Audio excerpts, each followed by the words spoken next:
আল্লাহ নবী জানান,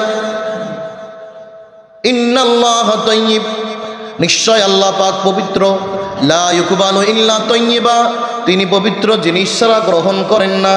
পবিত্র জিনিস, ফ্রেশ জিনিস, নির্ভেজাল আমল বান্দা যদি করতে পারে, ওই নির্ভেজাল আমলের পরিমাণ যদি কমও হয়, ওই আমল আল্লাহর দরবারে গ্রান্টেড হবে, কবুল হবে।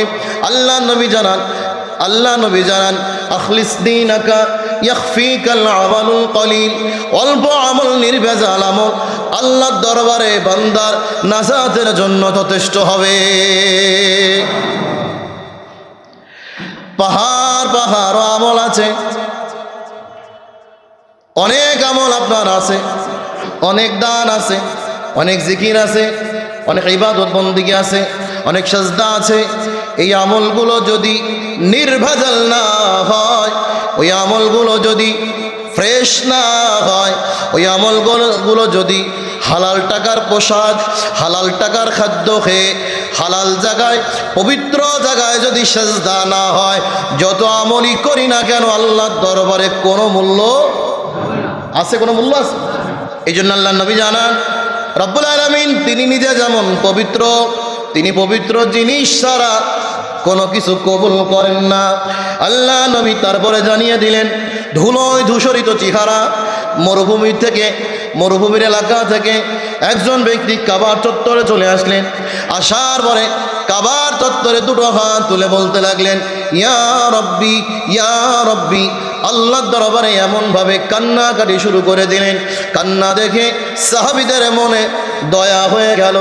একজন আর একজনের সাথে আলোচনা করে, এই ব্যক্তি যে এইভাবে কান্নাকাটি করে, অবশ্যই আল্লাহ পাক তার জীবনের গুনাহ ক্ষমা করবেন। সাহাবীদের এই কানাকানি হুজুরের কানে চলে গেল। আল্লাহ নবী জানিয়ে দিলেন, ওয়া মাতআমুহু হারাম, তোমরা তার ভিতরেরটা জানো না, বাইরেরটা জেনে তোমাদের মনে দয়া হয়ে গেল। ওয়া মাতআমুহু হারাম, মাশরুবুহু হারাম, মালবুসুহু হারাম, ওয়া গুদিয়া বিল হারাম। আল্লাহ নবী জানিয়ে দিলেন, এই ব্যক্তি যেই খানা খেয়ে এসেছে, মাতআমুহু হারাম, এটা হারাম খানা খেয়ে এসেছে। এই ব্যক্তি যেই মালবুসুহু হারাম, যেই পোশাক পরিধান করেছে হারাম টাকার পোশাক, ওয়া গুদিয়া বিল হারাম, ওই ব্যক্তি যা ইনকাম করে হারাম।